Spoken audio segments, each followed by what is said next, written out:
This is the Mountainside, and returning to the studio is Dan Gates. He's the host of Through the Gates podcast. He is the executive director of Coloradans for Responsible Wildlife Management, advocating for true science on wildlife policy. Above all that, Dan is a great friend, and we are so lucky to have him in our community and him being at the forefront of the fight.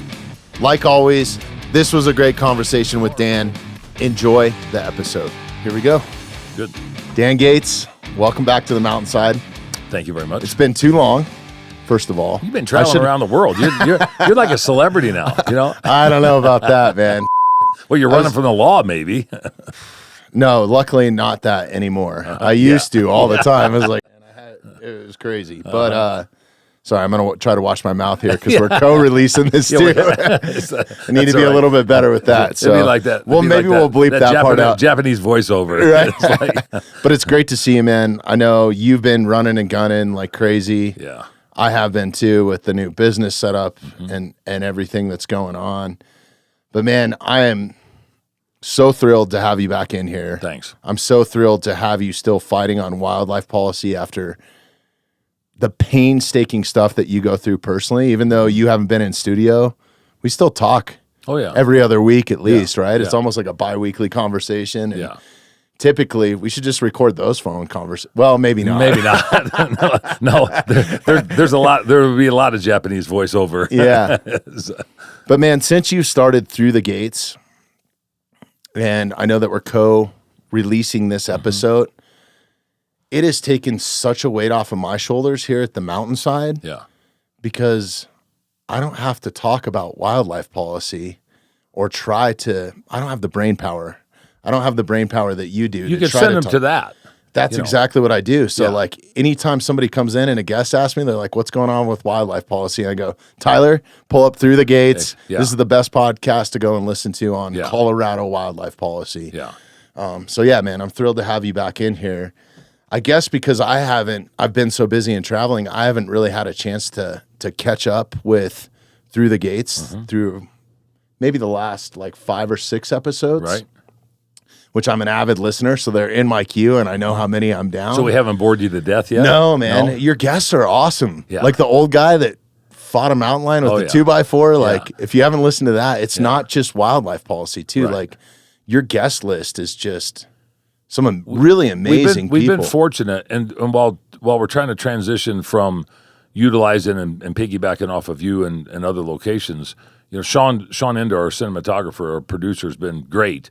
But he's got a family, and he's a firefighter, and he's got other things going on. And trying to coordinate that with us finishing building our studio, which, I mean, that was a major project because we built a building and put a studio in the building. And that was none of this was planned crap to start with. And so we've escalated our opportunity for appearance and enhancing our messaging capabilities beyond what I didn't ever plan on doing a podcast, let alone, you know, putting a building together. My wife is like, okay, so we're not doing windows in the house this year, we're doing a building. And I'm like, yeah, and we're not doing the stucco on the house this year, we're doing a building. And so adding all that stuff up, it just kind of complements what you allowed us to piggyback off of you for a year and get us to another level to where I think we're just going into our 86th episode in a year. That's so awesome, man. Yeah. You know, we worked our butts off, but we did 86 episodes during the 52 weeks of the 127 campaign.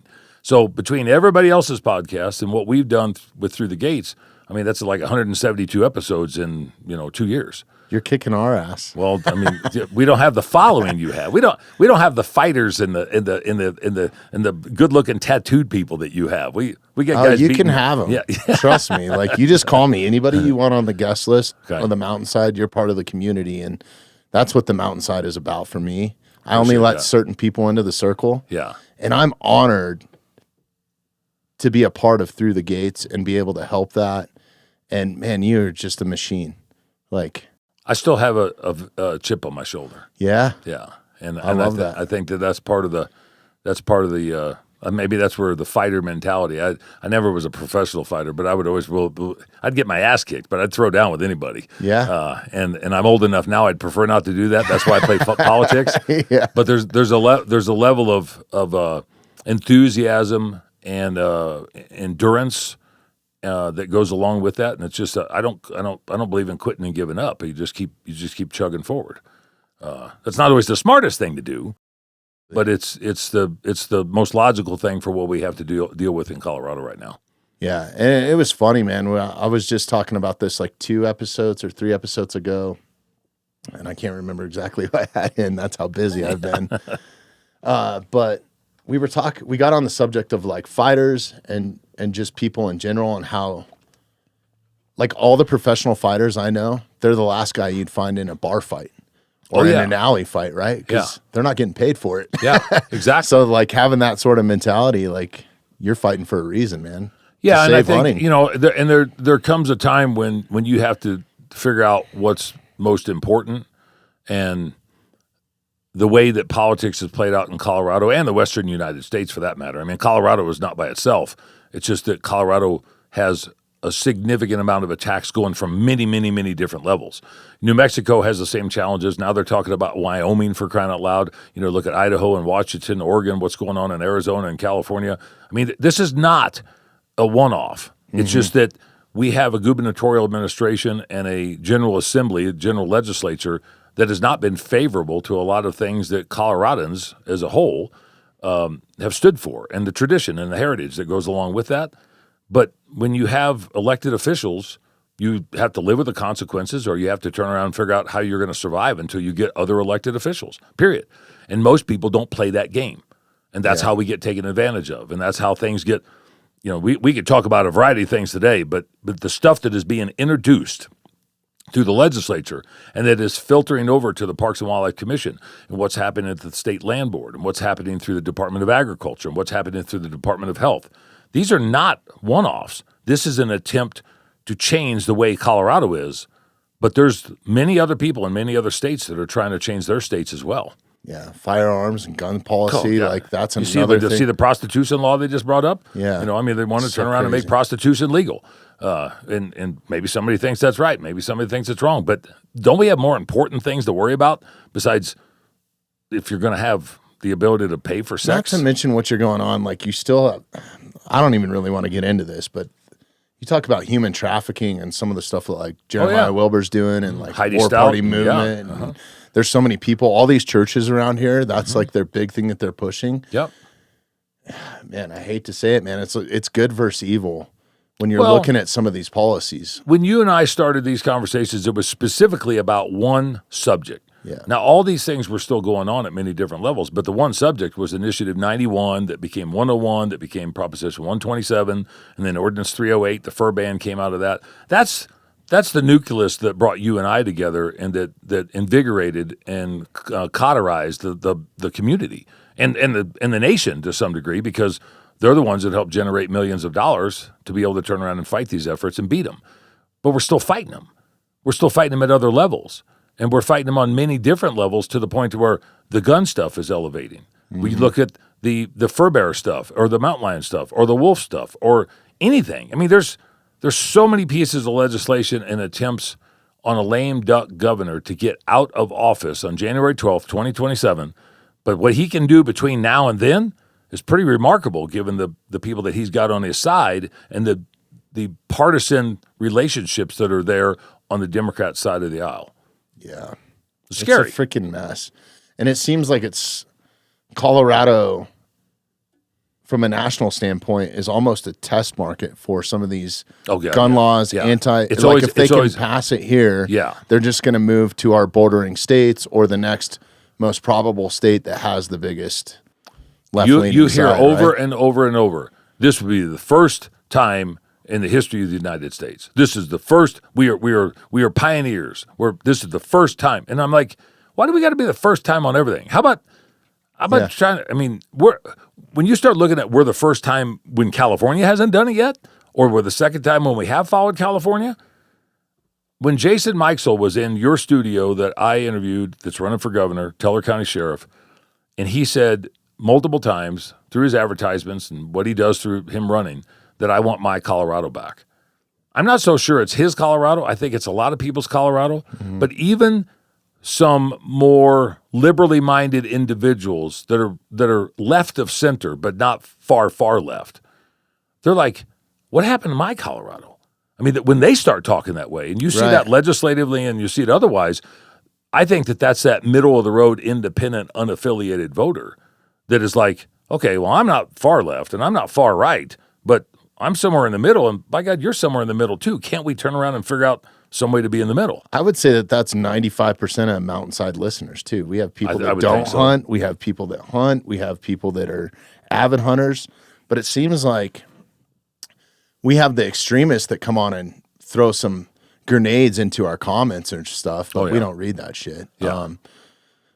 But yeah, for the most part, like everybody's pretty much has common sense, and we get a lot of like thank yous from those sort of people on both sides of the fence. And I read all of those, like especially if it's submitted through our website. Right. That's a huge thing. Like I'm going to go and read that. It's almost like fan mail. If you took the time to go in, find that link, find the email, and actually send an email, I'm going to read it.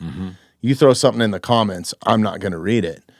And 9 times out of 10, when I do go in and we look at some of those comments, or I see something like really, really escalating, you know, my audience takes care of, manages it itself. You got an army there now that's helping out. Which is awesome. On both sides of the fence, which is cool. But when somebody throws like a grenade in there and is just like totally right-leaning or totally left-leaning, when you go and search it, and more on the left-leaning side, the extreme left, they don't follow us. They have no followers. It's some sort of bot, or it's a fake account. They become like a troll. Their name, 100%. You know, that's what it is. Yeah. And I want to give an example because, you know, when we first got together, we were about, and I refer to this often, but we were about the biggest knuckle-dragging Neanderthals you could get when it came to this stuff. If I didn't have Sean Ender in our group at that time, we would be way behind the scenes, way behind the link. And so when I look at our stuff that we've done, and this is just an example to show how far we've actually come. If you look at the stuff that we've posted, for example, do you want us to pull it up on the screen? Yeah. So the listeners can see? Yeah. Go to the Instagram at CRWM. Damn, Tyler. Yeah. And then go down. Long, buddy. Yeah, he's pretty quick, isn't he? Go down. So the wolf one right there on the left. Oh, other one? Yeah. Sorry. Look at that one. It's a story. But we put that up yesterday. It's actually 23 hours old. It's got 267,000 views in 23 hours. Man. It's got 900 comments. That's what you want. Yeah, because we're providing news. It's not just our rhetoric and our BS that you don't have to listen to me. This is all the stuff that we're kicking out. You look at the amount of stories, look at the amount of content that we're kicking out, that we're getting interaction on. Now, we're drawing some negativity from our opposition. But then, like you said, our minions or our sausage-making group on the side turns around and comes in and does some protection. It's because they're speaking, because they're realizing that the people are attacking them just as much as they're attacking us, because us is them, and all of us are sportsmen and women. Well, the thing I love about you, and I want to commend you on, that we've never had is like in the wildlife policy area that I know of, is like when something like this goes down, it almost turns into a fight, right? Yeah. Like a yelling match, right? Online, whatever, in the comments, sometimes in public, right? If you're got a protest going on or something. But everything that you've put out, you're like, you don't have to listen to me. No. It's right here in the wildlife biology or Colorado Parks and Wildlife. Go down one line on that, Tyler. All you're doing is telling the truth, Dan. And the next, on the post. No, a separate post. Go down. So right there on the far right, where the guy's talking to Colorado Parks and Wildlife. I mean, that was done in 2024. But look at the comments that we're getting on that right now. 82,000 views since we put it up. It's a 2-year-old takeout of what the expert at Colorado Parks and Wildlife mentioned about mountain lions when we were fighting. But those issues are still the same. You look at that lady getting killed tragically up there on the Fort Collins area. These things still are pointful and taken seriously because it's science. People are still coming out and attacking CPW. people are coming out and attacking me. People are coming out and attacking us. I'm looking at it and going, who are you actually fighting for, and what are you fighting for? Because these are the experts. Don't listen to me. Don't listen to Bobby Marshall. Don't listen to the opposition. Listen to the experts, and the experts draw criticism because they're right, and the people that don't want them to be right are trying to do everything they can possibly do to undermine every single thing they do, period. They don't want us to harvest it, but they don't want them to manage it. Mm-hmm. They think that it should just go along like everything got off in Noah's Ark and turned around and started breeding on its own, and we don't have to worry about people. And I love you, buddy. Yeah, no, it's crazy. It's a crazy way to think. But what I want to commend you on is, like, I don't have anybody on here that I know is a blatant liar or lying about something. I don't care if they're on my side or not, on politics or policy or whatever I believe in. I want the truth on the mountainside. Mm-hmm. And you have done nothing but that with Through the Gates, all your campaigning that you've done, anything at the commission meetings.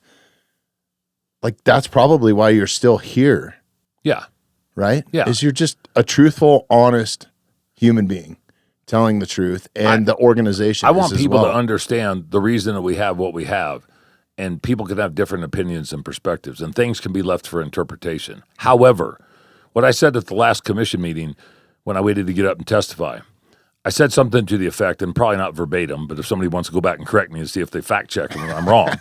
Sure you're telling the truth, Dan. Yeah, but it was something to the effect of people have opinions because of what they hear, and they have perspectives of what they see. But facts are facts, and statutes and regulations and studies and data and compilations are facts. And if you read 33.1.101, which is the mission of Colorado Parks and Wildlife, that's fact. It's in statute. There's no interpretation for that. That's what it is. Just like I reference all the time about the difference between a stop sign and a yield sign. The stop sign doesn't mean yield. It means freaking stop. Sometimes it means yield for me. Well, it depends on if you're trying to go through. But but a roundabout doesn't say stop. A roundabout says yield. Why the hell does everybody stop? Or straight ahead. Exactly. Yeah, which I've seen that. But getting people to understand, you and I can have a difference of opinion. Mm-hmm. I can have a difference of opinion with my adversaries. And I said this, I think, on the Alaska Wildlife podcast when I was at Sheep Show that just came out, and they actually let us do a release as well. It just recently came out. The people that I'm fighting for you and me and wildlife are no less passionate about the subject matter than what we are. I think that more often than not, they're uneducated. I think they don't know the facts and the data. I don't think that they fully comprehend why we have what we have and where it came from. But they're no less passionate. It's just that we have a different perspective. Mm-hmm. We have difference of opinions. However, I'm willing to turn around and rely on the experts and go to the facts. They're not. They want their opinions and perspectives, and they leave out the facts. They continually turn around and try to undermine the North American model of wildlife conservation and interpret it for their reasoning. They continually try to undermine the mission of Colorado Parks and Wildlife, 33.1.101, the statutory regulation that CPW has to go by. It's their interpretation. It is not interpretation in that. Interpretation of how I do what I do, okay, you can have your perspective and opinion. But when you turn around and look at the other stuff, what are we arguing about other than opinions and perspectives?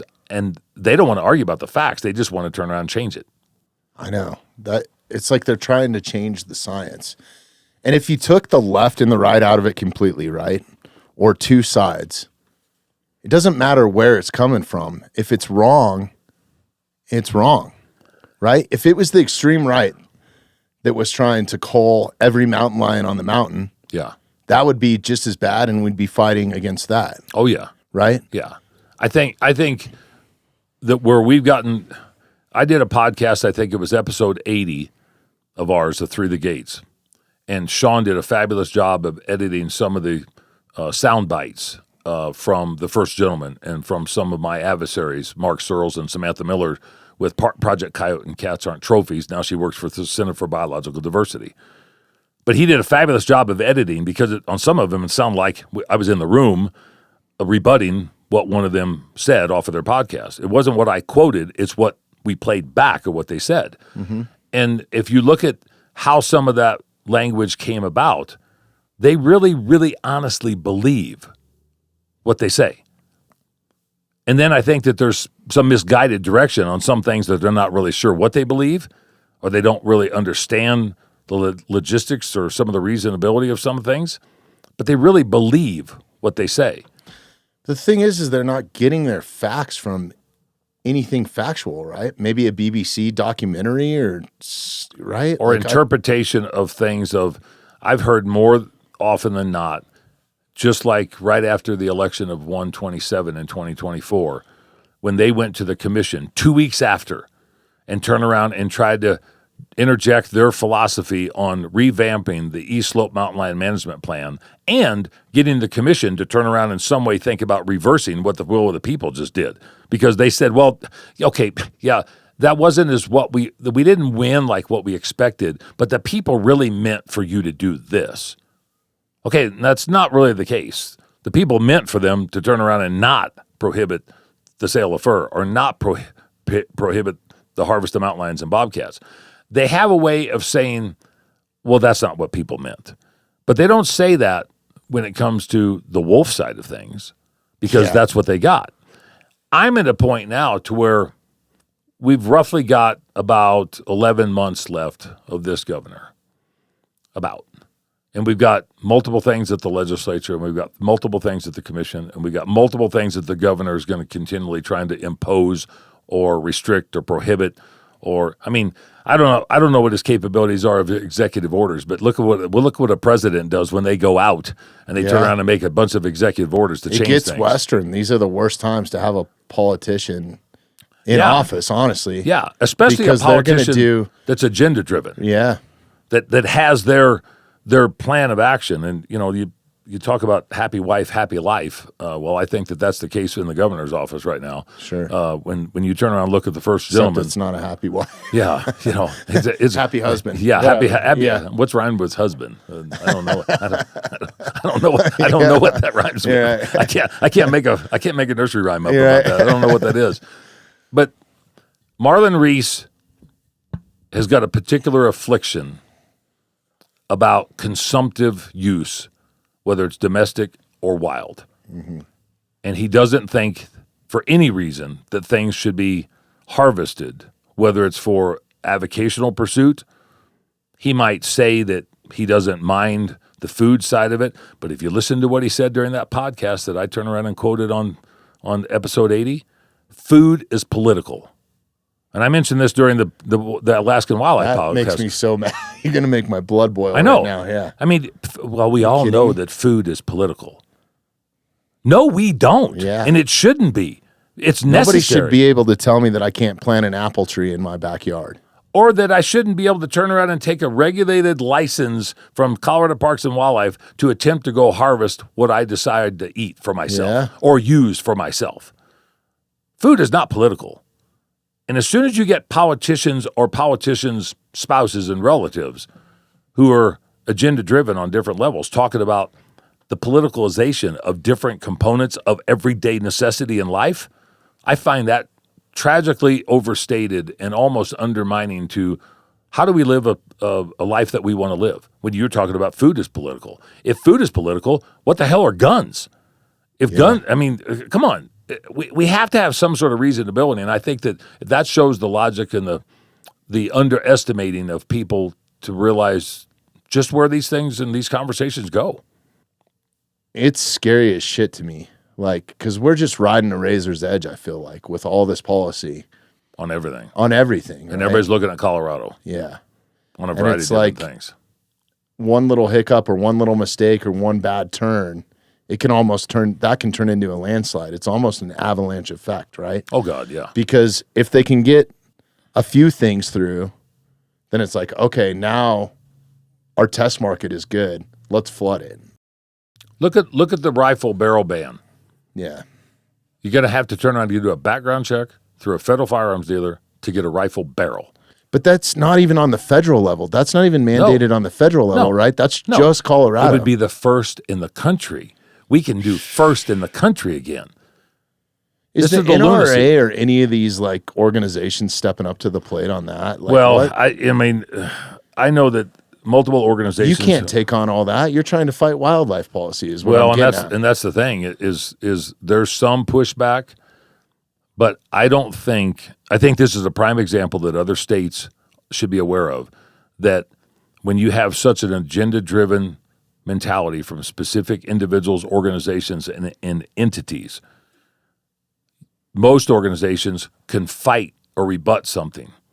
But to fight and rebut 10 or 12 or 15 or 20 different things at the same time, they weren't prepared for that. Mm-hmm. And I'm not saying that we as CRWM are prepared for all that on the wildlife side, but we've been forced to do that in a manner that other organizations weren't prepared for, or they didn't think that was going to happen. And if you didn't engage when you needed to engage, it would have happened anyway. I think that's what the gun industry, to some degree, maybe got caught with their pants down, not realizing what Senator Tom Sullivan's vendetta was toward people's right to bear arms. Mm-hmm. And, well, we're not going to do that. It's not our intent to do that. We're not going to take that away. Well, they're doing it, and they're doing it in incremental steps. Who'd have ever thought that we would be talking about Colorado Parks and Wildlife doing essentially the permitting for a semi-automatic weapon? Because they need another thing to do. Yeah, because they're still trying to figure it out. Yeah, I mean, but they're mandated to do it just like what they were on wolves. Mm-hmm. They're mandated to do it just because the governor turns around and allows things to happen in that manner. I think that Senator Sullivan, and from my understanding, he's not rerunning. He's not running again. And I'm not saying we're going to be able to reverse everything that Tom Sullivan's been able to accomplish.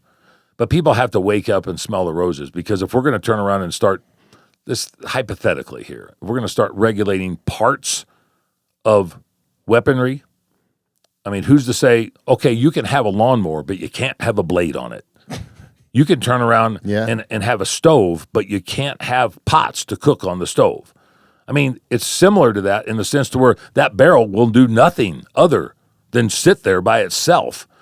And one of the examples that we gave to some individuals was, the amount of people that go out trap shooting and competition shooting, and they're doing it in schools, and they're doing it in 4-H clubs, and they're doing it in different sectors of the state.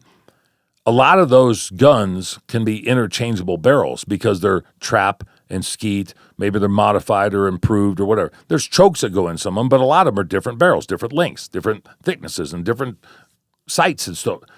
So you're telling me an 18-year-old kid who's doing competition shooting needs to do a background check for every barrel of his shotgun? And the discussion that we even heard, that people had asked, well, if you're buying a gun and it's got a barrel on it, do you need to do 2 background checks? This is the lunacy that we're talking about. Right. Now, whether you're pro-gun or anti-gun, we have the facts, the Constitution. It's not for interpretation. Just like what I don't believe that 33-1-101 for Colorado Parks and Wildlife is for interpretation. It's factual. You might have an opinion. You might have a perspective. But the fact is the fact, and I don't think that our current legislature is going along with a lot of the facts. Yeah, this is a different conversation than to fighting. Me because it's almost like the cup game, right? It's the shell game or the cup game? The shell game, the cup game, the beer pong game. Yeah, it's smoke and mirrors. Yeah, it is smoke and mirrors, really. It's all smoke and mirrors. Yeah, and it's almost like a diversion type thing. And then it doesn't help with all these recent active shooter situations and suicide and all this like crazy stuff. There's so many problems, but gun policy doesn't fix any of those. No, they're in my opinion. They're addressing legally responsible citizens, and they're impeding their ability for their access to firearms or the right to bear arms. And I don't care how you look at it. I mean, you can interpret that however you want. But if you're trying to impede something from people to be able to buy something that has already been accessible, it's not like you're saying, okay, lasers are available to the general public. I'm talking like burning lasers to the general public. Right. Now we're going to have, before we sell them to the general public, we're going to turn around and have a background check or some sort of a test or whatever. We've got firearms that have been around for the last 125, 150 years. If somebody wants to hurt somebody, in my opinion, they're going to continue to do that. I don't care if they use a car or fertilizer or a knife. It's almost more dangerous. Like, look at some of our Middle Eastern adversaries. Yeah. What did they resort to? Car bombs, suicide bombs. You're just escalating more death. Yeah. In my opinion, too. I think we haven't, personally, There again, opinion, not fact. Right. Maybe it is fact, and I just don't know about the study or the data. But I think that in the last 20-some-odd years, we've seen a reversal of common sense and logic, accountability, transparency, responsibility with the general public for a variety of different reasons. And I think that politics has played a significant role into that divisiveness and how that's created such animosity from one individual to another just because they affiliate themselves as a Republican, a Democrat, an independent, a socialist, a communist, a progressive, conservative, whatever. I think that it's actually created such turmoil in individuals' minds because it pisses them off so bad at so many different levels that you get the hot topic button type stuff that people are passionate about. Just like what we're talking about on these firearms, what we're talking about on hunting and fishing, talking about food is political. Well, I tell you what, if politicians start getting into that and tell us when we can eat and what we can eat and where we can eat and how much we can eat and what we can have, there's going to be a lot more people wanting to turn around and exercise. Got a Soviet Union situation at that point. They're going to want to exercise their Second Amendment rights, I'll tell you that. Because there has to be some logic and an ability to explain yourself for whatever reason. And, with CRWM, we have a lobbying representation at the Capitol, and we have since 2017. We were formulated in 2016. I'm dealing with more politicians at this point in time than I ever thought that I would when I was in my 30s and 40s. I'm having conversations with higher-level ranking politicians about a variety of different things, along with our lobbyists. Some of it is extremely pertinent and important to our listeners and our viewers and people that are following us that we signed up to represent on the CRWM side. Some of it you just look and go, somebody's got to say something. It's not even really in our wheelhouse, but it's like nobody else is saying anything. Somebody has to say something. And then when you bring it to people's attention, they're more often than not like, I didn't know about that. When did they do that? It's so crazy. I mean, that's kind of what I was getting at with that first question. Maybe we need to come back to this. And I know that we're co-releasing this episode, so this is just as much for you as it is for me.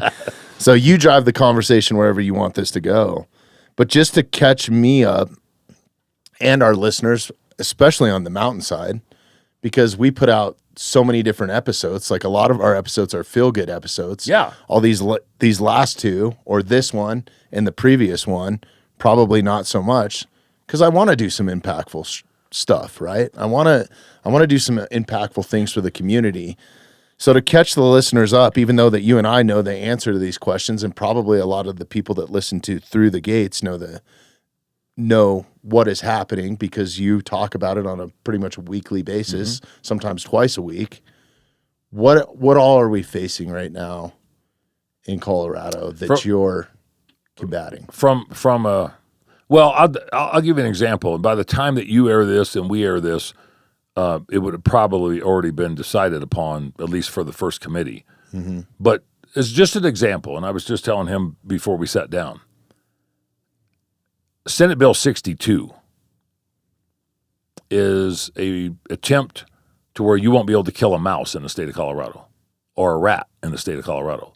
They will take baits off of the shelves at Murdoch's and Home Depot and Big R, Tractor Supply. You will not be able to apply that stuff if this passes.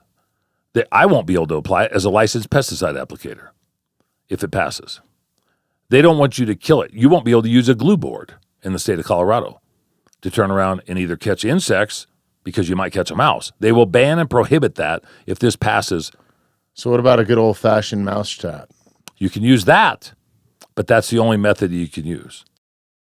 Difference. See, that's sorry. What's the effing difference? I'm going to bleep that out for you. Sorry. This is just it blows my mind. Yeah. And so, but the interesting thing is the proponent of that particular measure is a guy by the name of Mark Searles, Project Coyote, that turned around and worked on the Cats Aren't Trophies campaign to prohibit the harvest of mountain lions and bobcats. That was supportive of the fur ban. This is not a one-off, people. This is something to where it's an agenda-driven, organized effort of like-minded individuals to change the way you live. That's an example. Mm-hmm. If you look at the barrel ban that I mentioned, if you look at the puppy mill ban puppy mills, everybody thinks that's great. But if you read the original draft language on the puppy mill ban, there's not an exemption for agricultural dogs. There's not an exemption for hunting dogs. They don't want you to buy, sell, trade, barter, auction, or raffle a dog in the state of Colorado. But we've been working on that diligently to get the language changed to where there would be exceptions or exemptions to the rule. It's not been introduced as of yet. It's been worked on, and it's been drafted several times. Does that include working dogs, like cattle dogs? Originally, it didn't have any exemption for anything. Oh my God. They didn't want you to turn around and be able to sell, trade, or barter any more than 3 dogs per year. Well, I'm like, what are you supposed to do if you have a litter of 8? And why wouldn't you be exempted for hunting dogs that are specifically bred and trained and raised for a specific purpose that don't have anything to do with a puppy mill? Mm-hmm. You're talking about breeders and brokers. You're not talking about pet stores and puppy mills. Some pet stores are good, I believe. Some pet stores I don't think are that good. Sure. I understand where people are coming from when they're trying to make animal welfare issues and stewardship of domestic animals a high priority. Well, then that's going to translate right into our law enforcement dogs, I would think, because a friend and a guest that we've had on the podcast trains police and procures police, special forces. And they've made exemptions to that now, but only after being brought to the attention of, oh, we didn't realize that was part of the problem. We didn't realize that that would be adversely affecting other individuals. We didn't realize that that was something we should consider. These are the type of things that I think the general public would be appalled if they fell into those categories, that you turn around and bred a black lab to another black lab, whether it was intentionally or otherwise, because we can't stop people from screwing. How are we going to do animals from screwing? So they breed. They have a litter of 12. I've had people that have had 12 puppies, 8 puppies. The original context of the language said that you couldn't do any more than 3. I'm thinking, what are you supposed to do with the rest of them? Yeah. But they didn't think about that. How about somebody that has 2 dogs, or somebody on the agriculture side at the initial stages of this legislation? They have a gathering, a branding. Everybody comes and brings their dogs, and they all work the pens and do everything. That dog turns around and gets friendly with that dog. That was unintended. 8 weeks later, you got a bunch of puppies running around. It's nobody's fault. Who's the breeder? Who's the broker? Can they turn around and sell them? Can they trade them? Can they give them away? Can they auction them? These are the things that don't we have more important stuff to worry about? There's so much more. I mean, there's tents up here that people are living out of. They don't have enough food. They're dumpster diving. Mm-hmm. They're sleeping in churches. Mm-hmm. And then they're turning around and becoming an active shooter in a suicide ending scenario. But I'm sure they used the legally acquired firearm and used it in an ethical manner. And then they probably have a dog. Yeah. So what happened to the dog? And now the dog's probably going to have puppies. Right. If we get into some of the conversation, if we look at there's a Beaver bill, not the prostitution bill, the Beaver bill, which is so there's a Beaver bill. I want to back up. Last year, and I've covered this on Through the Gates, and so I won't bore you with the details, but last year, Colorado Parks and Wildlife implemented a Beaver stakeholder process where 170 individuals or organizations were involved in that process for beavers. Mm-hmm.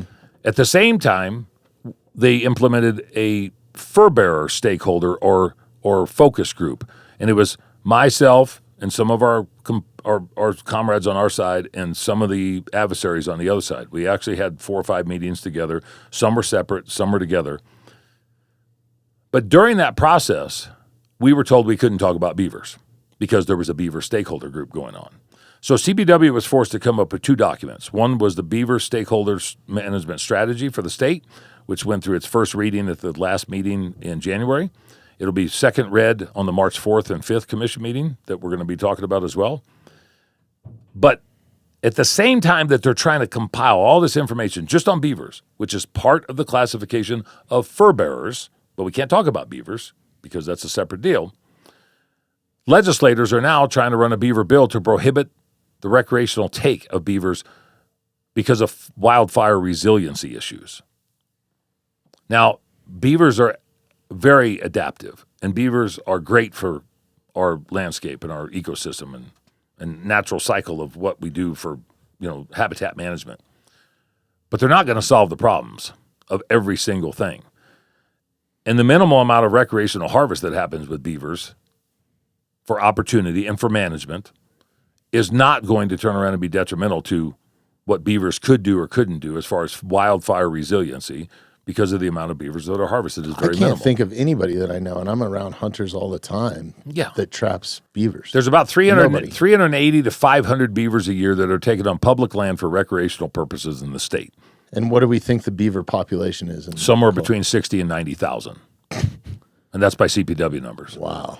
So, but the adversaries, my adversaries, the advocates, that what we're told that they call themselves, is that they want more beavers.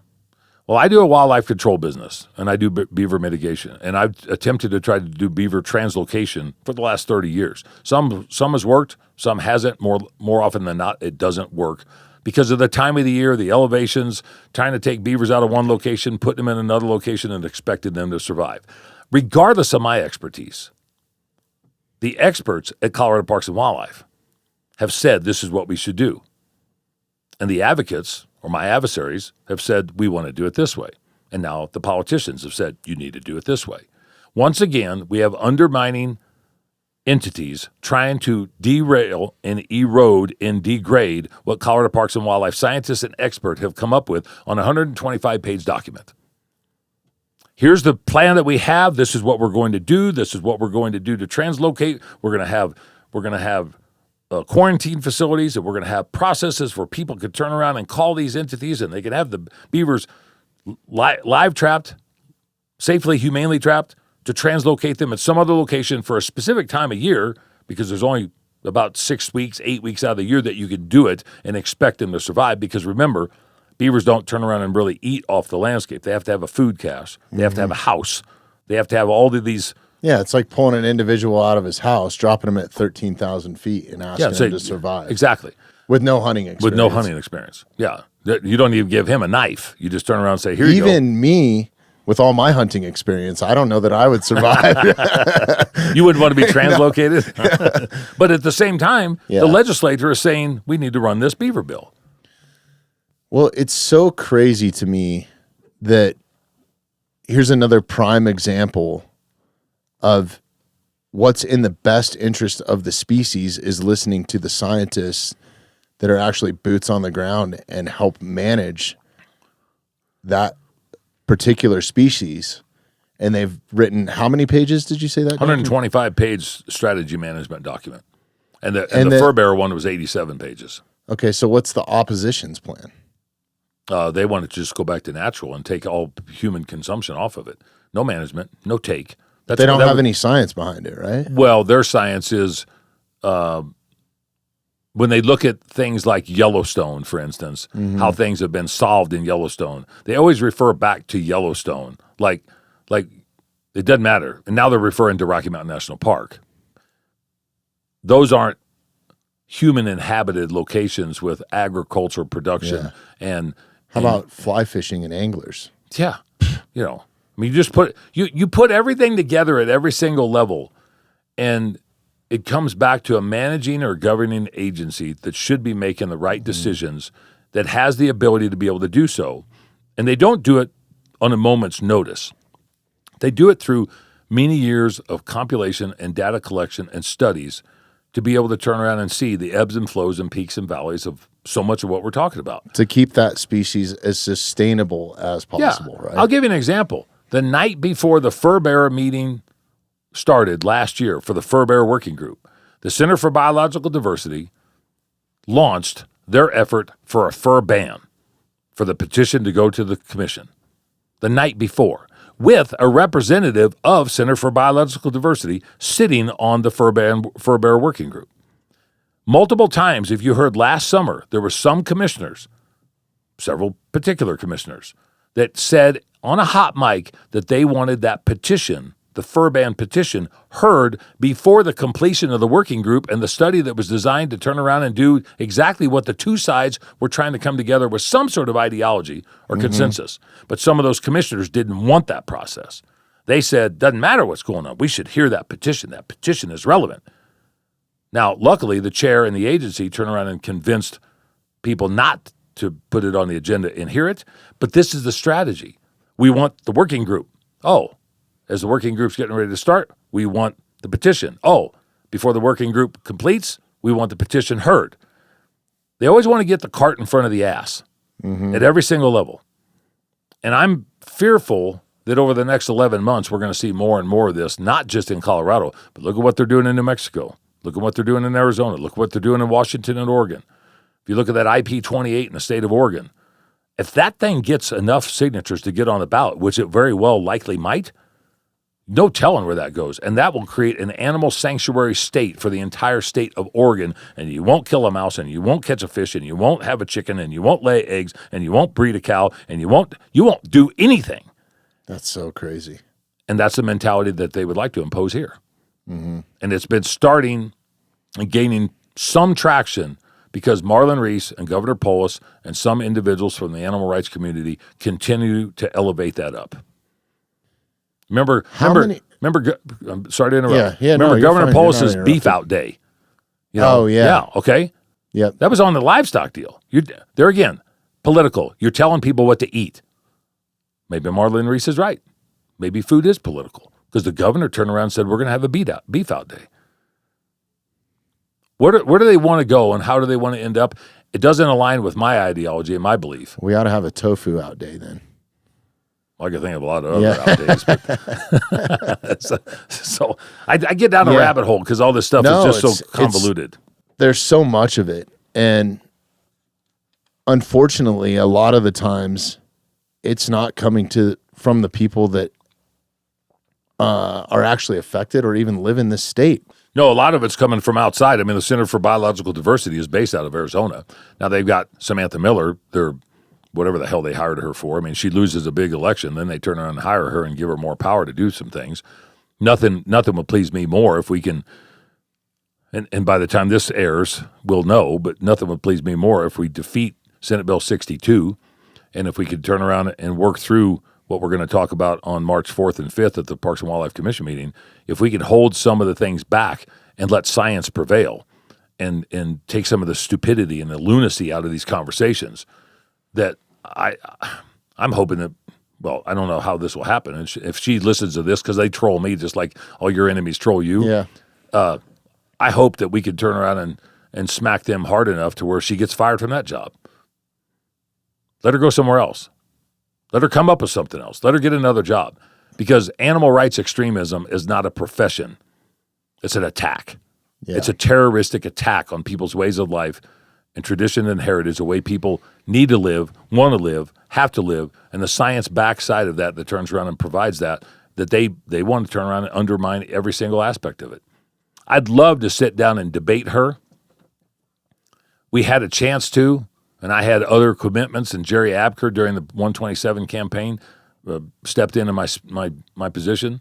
But I'd love to have a chance to sit and debate her because she has no facts.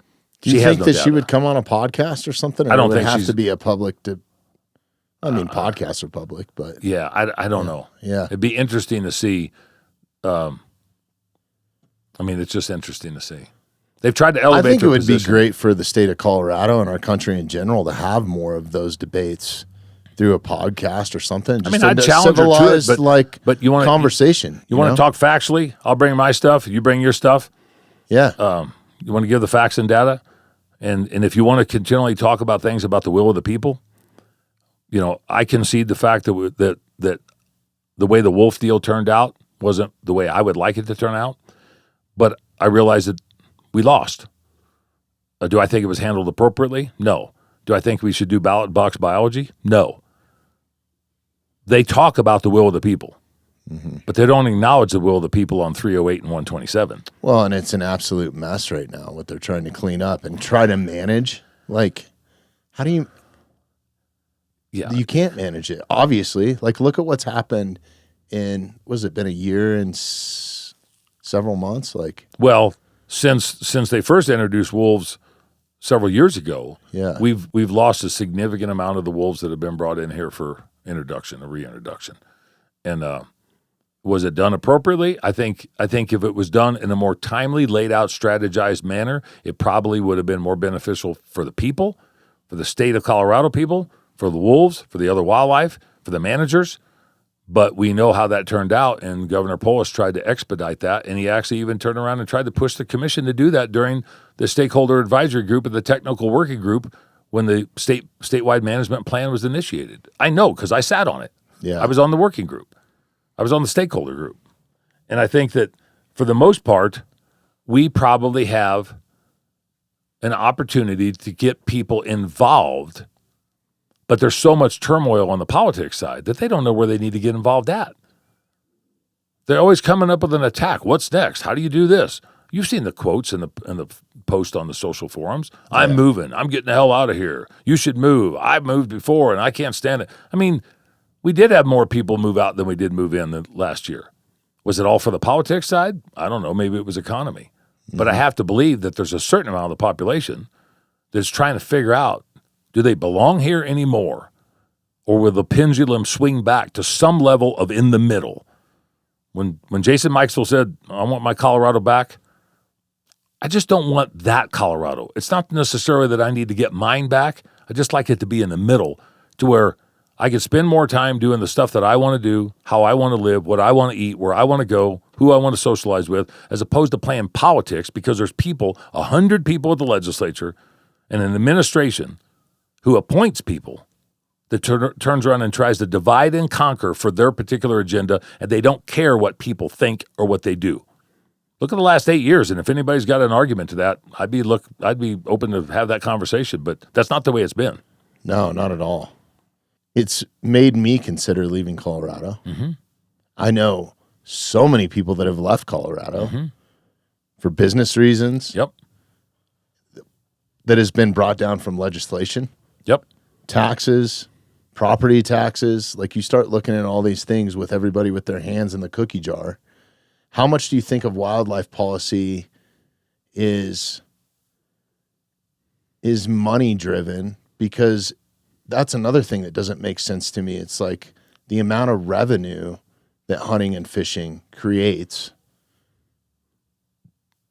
from a state level, and Colorado specifically, because we're $7.25 billion trickle-down effect. Yeah. With about a $450 million agency. So that we has are 1,100 employees with 1,000 temporary intern or summer employees, seasonal employees. 961 species of wildlife, 43 state parks, 350 plus state wildlife areas, hundreds of thousands, if not millions of acres of state land that's been managed appropriately, plus the partnerships that have been built up with private land owners and entities in the state. The habitat conservation work that's done with the partnerships is insurmountable. And it's just another thing on top of the science for me. It's like, you're going to wreck people's lives in so many different ways. Mm-hmm. Look at this deal that we're talking about, this fur ban, and we'll start to transition into that conversation because that'll take a little bit. Yeah. We're going to have to get cracking on it because we are burning through time. So I'm going to let you drive the rest of the conversation. So one of the things that I wanted to do to get together with you is we are trying to drive interest, engagement, and participation for the March 4th and 5th commission meeting. Now, if people listen to this podcast in May, there's another commission meeting in May 6th and 7th that we have to turn around and deal with in Grand Junction.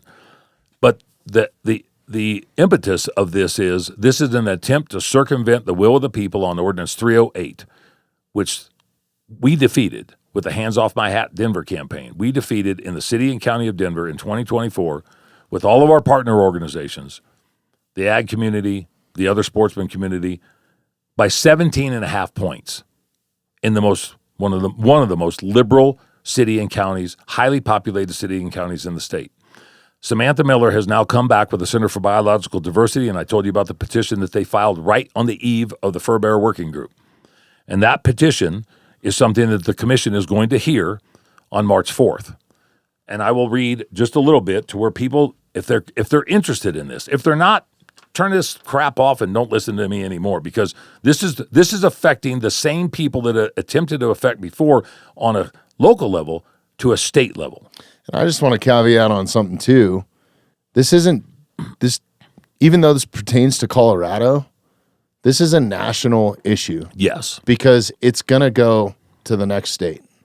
It's going to go to the next state, but the precedent it could set here on a variety of different levels. So we have the Taxidermy Association, we have the agriculture industry, we have counties, we have the National Western Stock Show, we have the sportsman community, we have a variety of individual organizations and sectors of society that are going, hey, wait a minute. All this was just defeated 18 months ago in the city and county of Denver, and now these 10 individuals, the commissioners, or 11 if we actually get Chris Sisco on there before the meeting, the newly appointed commissioner. Now 11 people are going to make the decision to overturn and possibly override what millions of people voted on and defeated by 17 points. Who the hell do those 11 think they are? Well, they were appointed by the governor. Right. And people say, well, who elected them? We need to vote them out. No, they were appointed by the governor.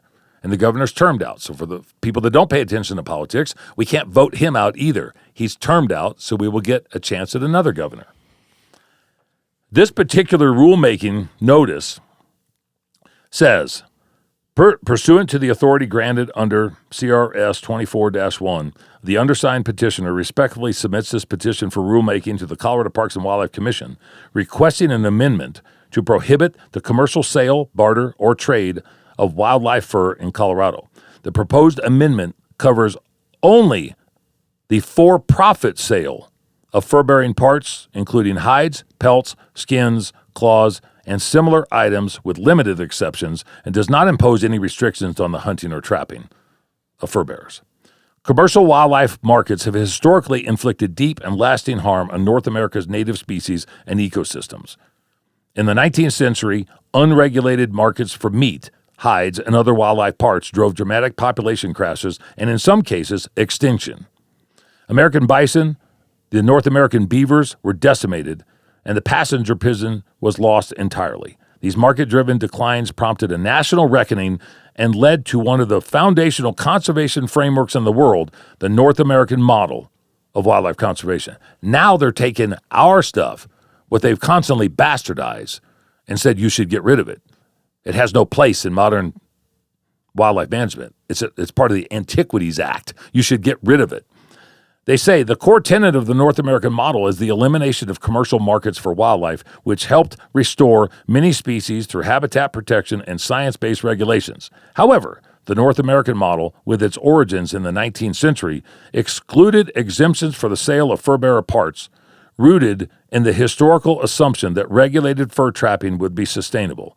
Today, that assumption must be reevaluated. Now, I want to emphasize, while this is a prohibition on the sale of all of the fur-bearing species in the state, I had a beer with Shane Mahoney, who helped write the North American Model of Wildlife Conservation at the Sheep Show. Shane and I have been communicating back and forth since 2022 when he came to the Partners in the Outdoor Conference. I wanted to have a beer with you guys. There was a lot of people that walked by that wanted to. Left out, dude. I didn't get that invite, Dan.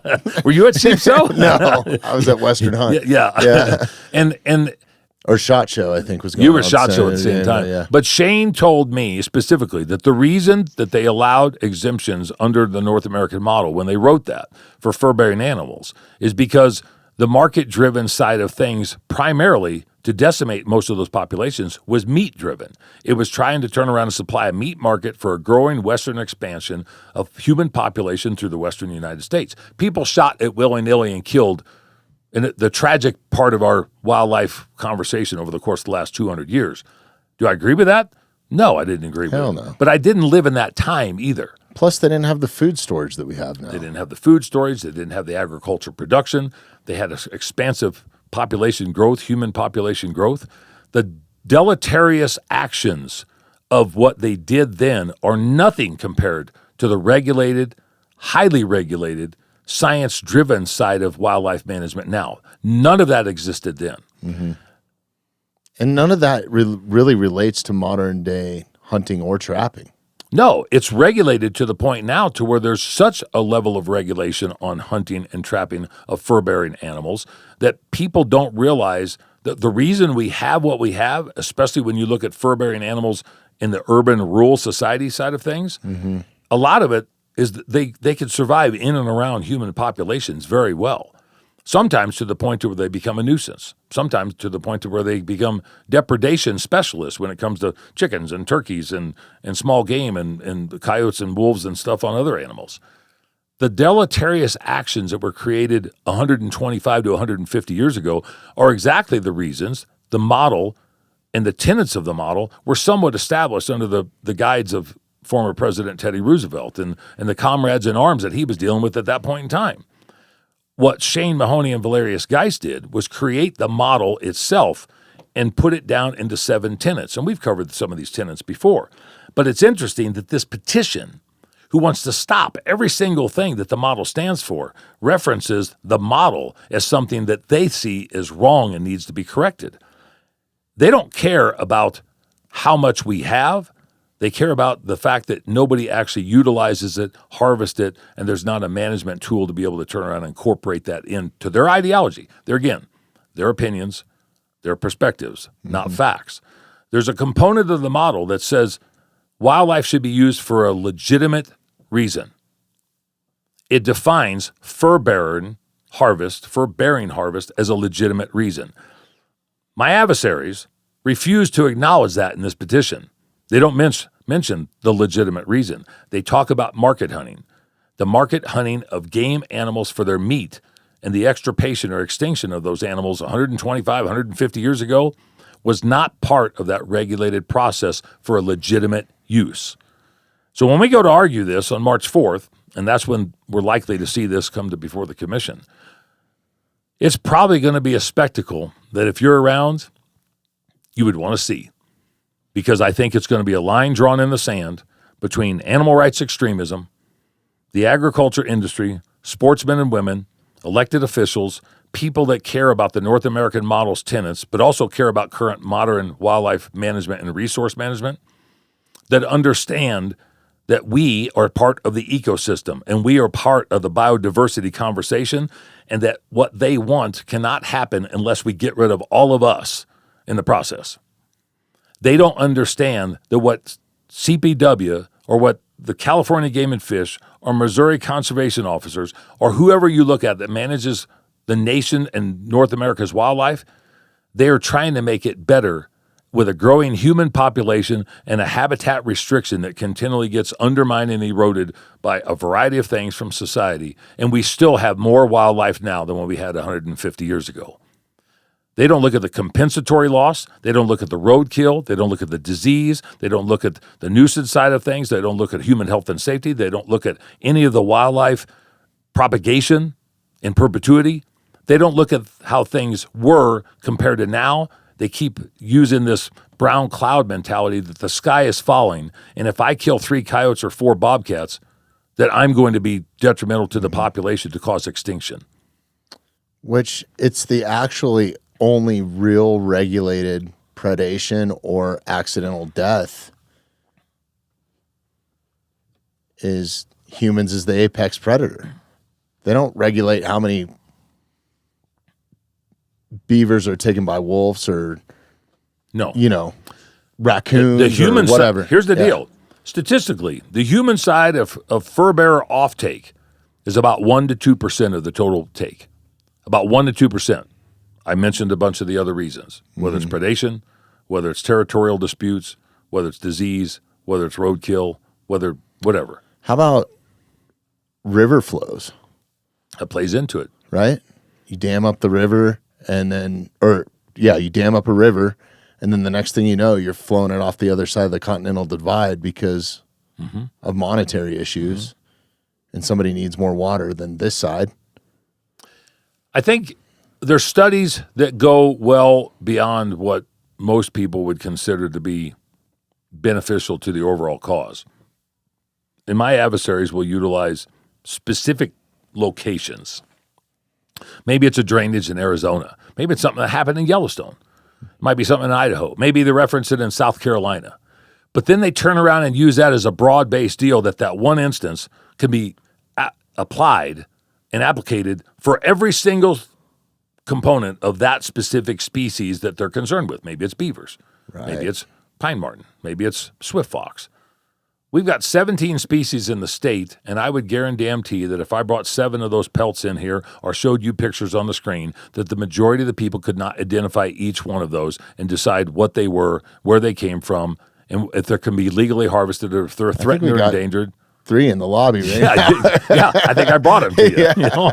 But the people that are making these decisions, the commissioners and legislators, for the most part, don't have a clue about what they're making decisions on, and they're making those decisions on behalf of you and I, whether we elected them or not, which is a total another conversation if you get into the elected officials, because we've got almost a third of the General Assembly that was selected by vacancy committee. They were not elected. Those positions became open, and a party of 50 or 100 or maybe 10 or 20 put those people in place. That's not a democratic process. No. They need to open that back up to where people can vote on those vacant positions.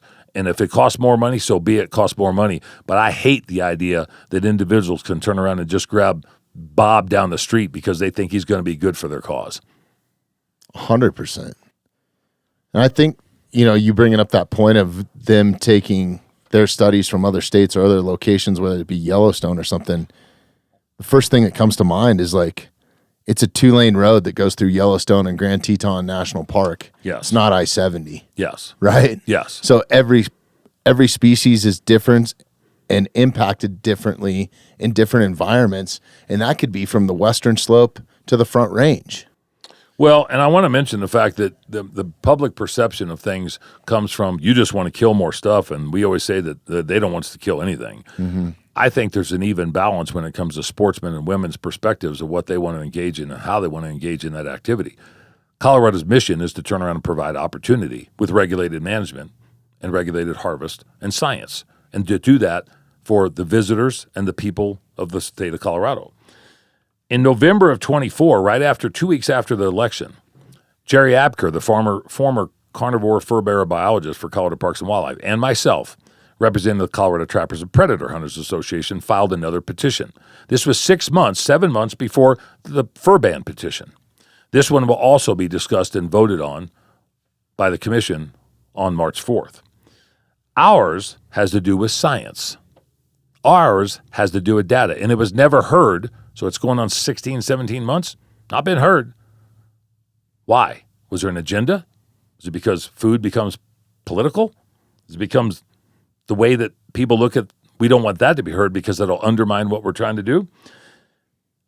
Ours talks about require submission of the lower jaw from each bobcat harvested and possessed to be submitted with appropriate labeling at the time of the mandatory check, and require a mandatory check of all swift fox harvested, and that each swift fox harvested must have an individual legal possession seal affixed through the hide or the pelt, and also require a mandatory check of all beaver harvested, and that each beaver harvested must have an individual legal possession seal affixed through the hide and pelt.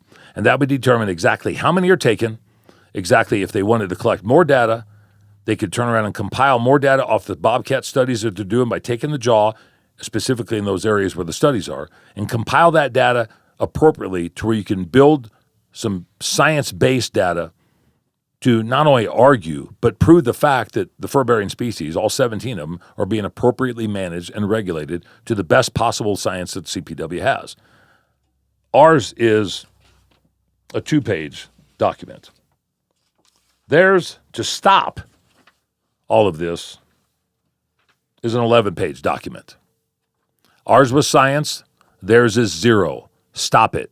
There's no acceptable number. Get rid of it, and get rid of the ability to be able to sell, trade, or barter it in any way, shape, or form.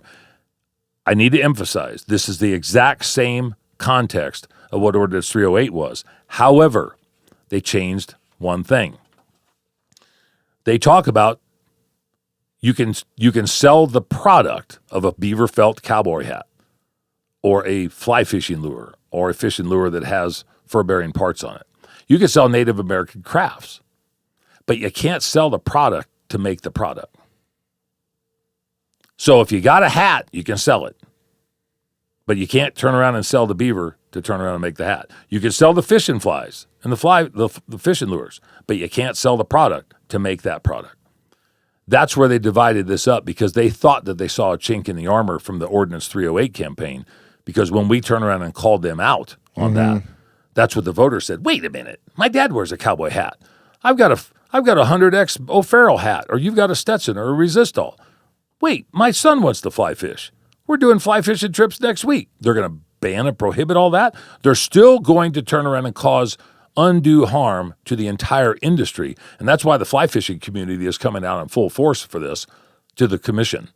And they're seeing that this is another direct assault and attack on their livelihood, not just their business, but their livelihood.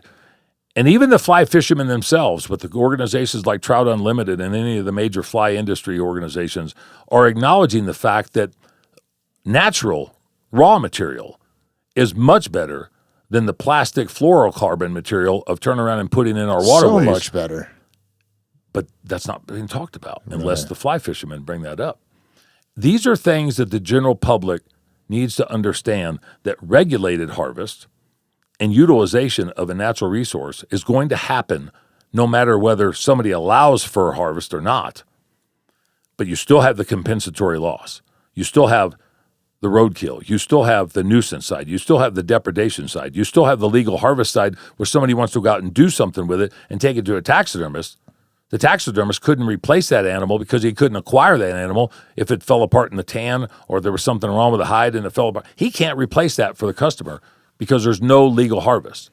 So if you wanted to pick up roadkill beaver up off the road, you can't do anything with it. If you wanted to trap a skunk underneath your chicken coop or pay some idiot like me to come in and do it, you can't do anything with it. Mm-hmm. You can keep it for yourself, but you can't turn around and transfer it in any sort of monetary gain for economic purposes for the commercialization. Whether people agree or whether they don't, the people in the city and county of Denver have already voted on this by 17 points. And I think if you really adhere to the democratic process, we're not talking about on Mesa County. We're not talking about Weld County. We're talking about the city and county of Denver by 17 points to turn around and shoot this down, that also almost voted in our favor, but switched their vote on the wolf deal to the mountain lion deal. There's a change in mentality of overreach and enough is enough. And we're asking people to show up at the Doubletree Hotel, Westminster, Colorado. I think it's 8773 Yates Street or Yates Place. You can go to SaveTheHuntColorado.com to get more information. If people don't show up, if they don't write a letter, if they don't provide virtual testimony, this stuff will continue to happen over the next 11 months, and a lot of it you cannot recover from. Once it's implemented, it's there. It's there. Yeah. And then they go on from there. Look, like I say, the Beaver no more leather couches, right? You get into how many different things could be incorporated into this because of the precedent. That if Bobby Marshall goes and kills a mule deer and you want to mount that mule deer, and then you decide you want to sell that mule deer, or for God forbid you pass away and your kid says, I don't want that mule deer, I'm going to sell it. It would be illegal in the state to be able to do such thing if this precedent carries over to other wildlife parts or pieces that are highly regulated, and they should continue to be in perpetuity. These are not fighting conversations that you get to talk about fancy people. This is politics. It's really, correct me if I'm wrong, to me it feels like an attack on human rights more than anything. It's attack on my livelihood. Yeah. It's attack on my way to be able to turn around and make a living. Look at the Rodenticide deal. You don't want me to be able to turn around and provide a service to you because you have a rat infestation in your horse barn or in your restaurant or in your daycare center or in your nursing home or your Walmart or your food commodity storage, or that's eating all the wires in a dealership's parking lot in a car because they're all soy-based and the rats and the mice and the rabbits are attracted to them. Yeah. They don't want us to do any of this because they think that wildlife should be before us, and I think we should be stewards of wildlife, but we should be first. People first. That's why we have the regulatory agencies, to manage the people side of things first, not the wildlife side, not the pest control side. Yep. I believe that the majority of the people, if you gave them the option, you want this bill to pass? You can never kill a mouse again in your house. Wait a minute. You know as well as I do, when you have cyclical cycles like on rodent populations, there's sometimes in our pest control business that people will say, I don't have that much of a problem. And then when you get a lot of rain, you get a lot of snow, you get a lot of foliage, you get a lot of reproduction, mice will produce every 21 days. That's so crazy. They're at sexual maturity in 21 days. You could have somewhere between 8 and 15,000 mice after 2 at the beginning of the year if nobody died. Mm-hmm. I don't want to go from 2 to 18,000 or 12,000. I don't want to go 2 to 100. I want to turn around and maintain my living standards and my human health and safety, and I want to be able to turn around and utilize wildlife resources to the best of my ability as long as it's humane, it's ethical, and it's highly regulated. On the baiting, is peanut butter considered bait at that point? No, because it's not a rodenticide. It's not an anticoagulant, second generation or first generation anticoagulant. Going back to that, because that affects everybody. This fur ban doesn't affect everybody. It'll affect a lot of people, and other people will figure out after a year, they'll go, hey, wait a minute, why can't I buy that? Why can't I get this? Why can't I trade that? Because we made a law out of it. Parks and Wildlife made a law, circumvented the people. On the Rodenticide deal, that affects everybody. I don't care. You want to go back and look at the story. I don't know if you can pop it up, Tyler, but the homeless camp at Civic Center Park across from the Capitol, where they had to turn around and evacuate and evict everybody because of the rat infestation, and they called exterminators to come in and get rid of the rats. That was downtown Denver. Those people didn't bring rats with them. Those rats were there, and those people ended up giving, there you go, Denver cleared camps. There you go.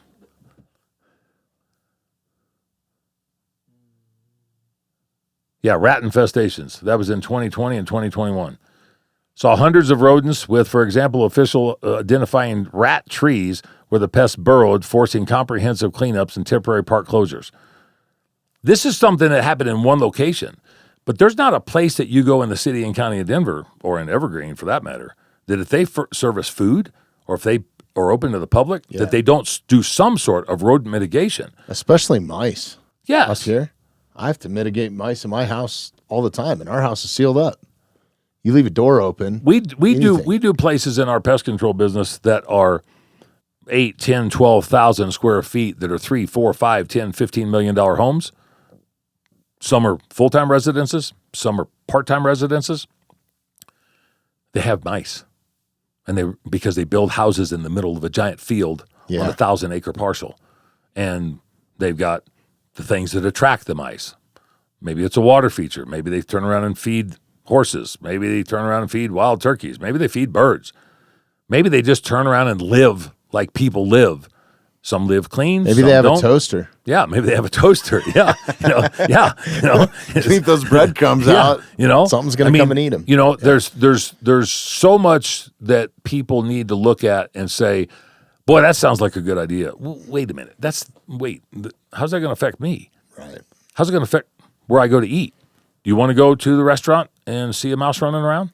I mean, do you want disclaimers at the bottom of the menu that says mouse turds and urine might be in your food? Because we can't do any rodent mitigation. We can't do any preventative maintenance. We can't do any baiting. We can't do any integrated comprehensive pest management. I don't want that. Not to mention the fact it's not just the restaurant. Go to Walmart.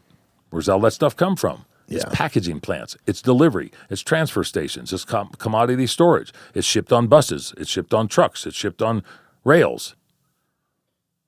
I don't want that.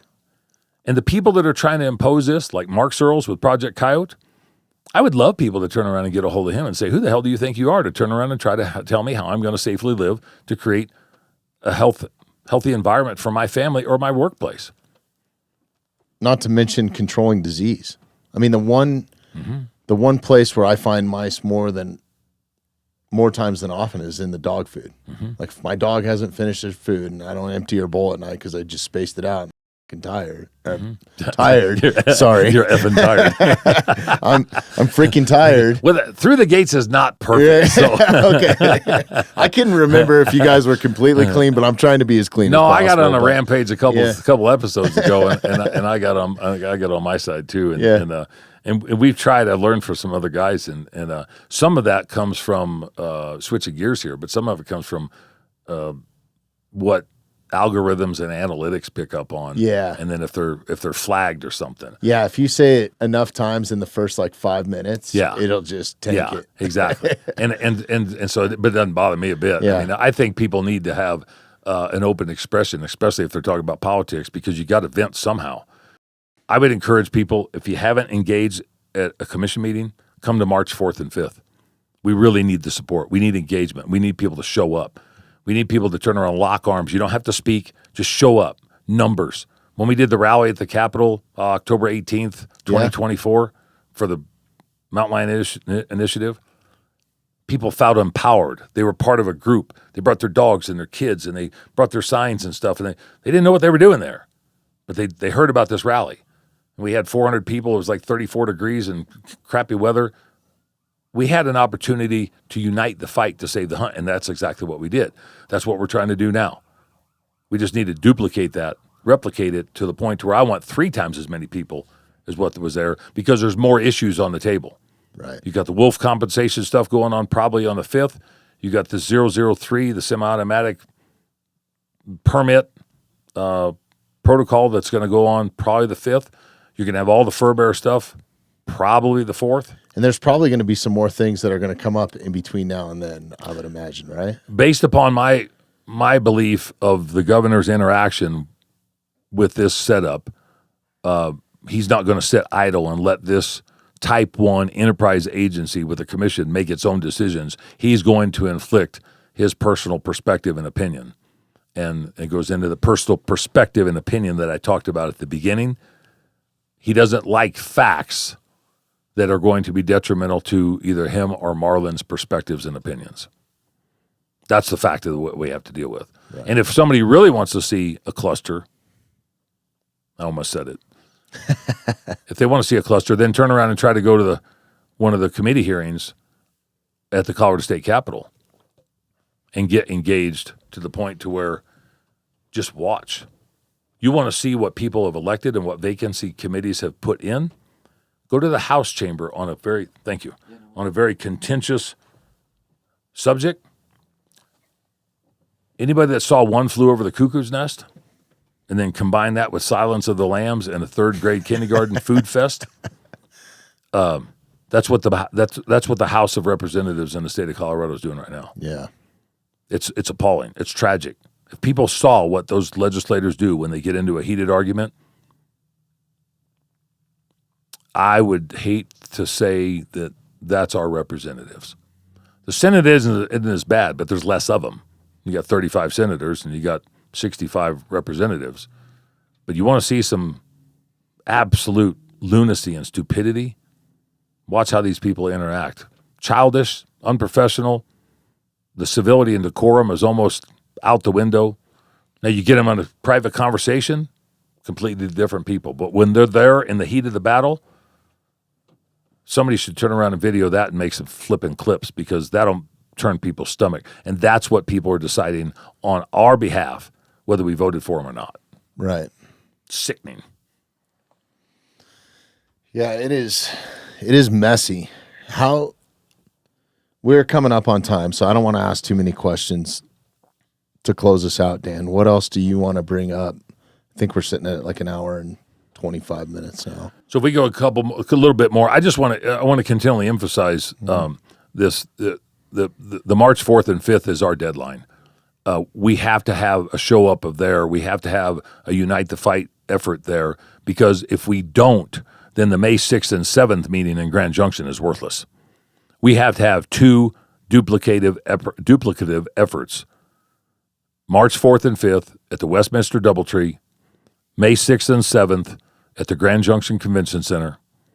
Some of these things will continue to be in flux, and they'll play out at different levels. But we need people to understand that the last 11 months of this gubernatorial campaign and the next 3 months of this General Assembly and the next 5 meetings of the Colorado Parks and Wildlife Commission are going to set the tone and narrative of what we have to live with long past Jared Polis's exit into the next gubernatorial campaign, no matter whether it's a Republican or a Democrat, which we've been talking to both. People need to realize that the actions that are taken in the next 11 months will set the tone and narrative that might not be reversible during the next 2, 3, 4, 5 years, or ever during the next gubernatorial campaign. This is something that we have to figure out a way to stand up and say, enough is enough. And if sportsmen and women and the ag community and the gun owners, the Second Amendment guys, aren't going to show up in full force to be able to do that, then I guess let the House of Representatives turn around and have food fights and have a Caddyshack moment and the Silence of the Lambs or whatever the hell you want to call it, because they're making decisions because people don't show up. They're making decisions because people don't engage. They're trying to slip it under the rug because we've already voted on this, obviously. Yep. So could they potentially do this with the 127 initiative that we voted on in the last election? Yeah. They could turn around and do the same sort of thing and push it through the commission. Keep in mind that we beat this in 2019, 2020, 21 on the mountain lion and the bobcat deal through the commission. And then remember at the legislature on February 3rd of 22, we beat them in their own game, in their own chamber, through the Senate Ag Committee. We beat them 4-1. We put 300 and some odd people at the Capitol then. It was 4 below 0 outside. They went through those processes, and then they went to the ballot. And we beat them again. We beat them even worse at the ballot than we beat them at the other times. They went through all forms of government. There's nothing to stop them from going back, just like what they're doing on this. Just to do it again. It would be harder for them to do because of the precedent that has been set, and that's what we're trying to get people to understand. We beat them at all forms of government on 127. Mm-hmm. Show up and help us beat them on all forms of government on 308. Help us shut them the hell up and go away on these particular issues. You want to bring other stuff up? Bring other stuff up. What else is going to be brought up at this commission meeting other than these? The Beaver management plan will be voted on that CPW presented to the commission in January. The citizens petition that I read that Jerry and I did on the science side, the citizens petition the ban to harvest the fur, the regulatory implications of the fur bearer working group that CPW now has considered, that I think there's probably going to be some consternation from both sides because I don't think anybody's going to be happy with the recommendations, including Sportsmen. Mm-hmm. But I guarantee they're not going to be happy if they don't show up. I guarantee they're going to be really pissed if they don't show up. And I think the opposition is going to be displeased as well. Nothing's going to go our way on this. We're just trying to hold the line long enough to where we can say enough is enough. The compensation claims for the wolf introduction and the losses, livestock losses, will be heard at this meeting, likely on the 5th. Do you think that'll get anywhere? I think that there's going to be significant attempts to change that compensation package in that process and program through the May commission meeting and maybe even into the summer. And I want to emphasize, I mean, if you just look at the commission itself, there's 11 on there now, and there's probably 6 or 7 that are vegan or vegetarian. We don't have a big game hunter representative on the commission at all. Seriously? Do not have one. Silva Blaney, who's the new commissioner that she got chosen, that's not been confirmed yet. She's a fly fishing outfitter representative. Gabe Otero from the Western Slope hunts, so he says, at some point for something. He's not a big game specialist, has no idea, no clue about the draw, no legitimate representation for big game hunters in the state, which generates the bulk of all money for this agency to be able to manage and run our big game programs. This new commissioner has some credentials that he brings with him that we've had several different conversations, and I'm going to get him on the Legislative Sportsmen's Caucus update that we do monthly. That's a virtual call. He's agreed to get on there, but he participates in the draw, but he doesn't understand the logistics. He's an economic major from the agricultural side of things. He's indicated that he likes to fly fish and that he likes to pursue snowshoe hares with his bow. Great. But if he doesn't understand the draw of Colorado's big game species and moose and bighorn sheep and mountain goat and bear and mountain lion, and if he doesn't understand any of that, how's he going to make the appropriate decisions from a commission standpoint when the rest of the commissioners don't understand it either? That part is a travesty. The representation part of this governor. It's an absolute travesty. Yeah. I can't believe that. I mean, we there again, we need people to show up, and not just this meeting. We've got this meeting, we've got May, we've got 3 other meetings past that for the rest of the year. Help us get through this cycle. This is a call to action, and you're going to start to see a lot of stuff on social media. And I would encourage people, if they can listen to me long enough, turn around and don't just like it. Don't just thumbs up it and give a heart. Share it. post it, repost it, spread the word. We need people to turn around and show up. If we talk to 1,000 people and 10 show up, hey, that's a victory. Yeah. But if 400,000 people watch a YouTube video or some sort of post that we did and nobody shows up from that, who gives a rat's ass? It's great that you paid attention, but if you're not going to show up to turn around and help try to make change, you got to be part of it. You got to be part of it. You got to take a day off work. You got to turn around and bring your kid, put him in camo, put your Army F hat on, your Rocky Mountain Elk hat, put your CRWM hat, put a fur hat, wear your orange vest, put your fly fishing vest on, wear your Second Amendment hat. Let people know who the hell you are. Come there not as a protest, as a rally to say enough is enough. That's all we're asking. Just give us one day, March 4th. We win there, give us one day in May 6th or 7th. Yeah. Without that, everything that we did on 127 and 308 was a futile effort and was worthless if we're not going to continue to try to save the hunt. Well, you guys always have a platform here at the Mountainside, and I encourage our listeners, whether you know about this or not, or have any stakes in the game, whether you hunt or not, if you want to show up for the wildlife and wildlife biology, support Save the Hunt Colorado. You can do that, or Coloradans for Responsible Wildlife Management, which is savethehuntcolorado.com.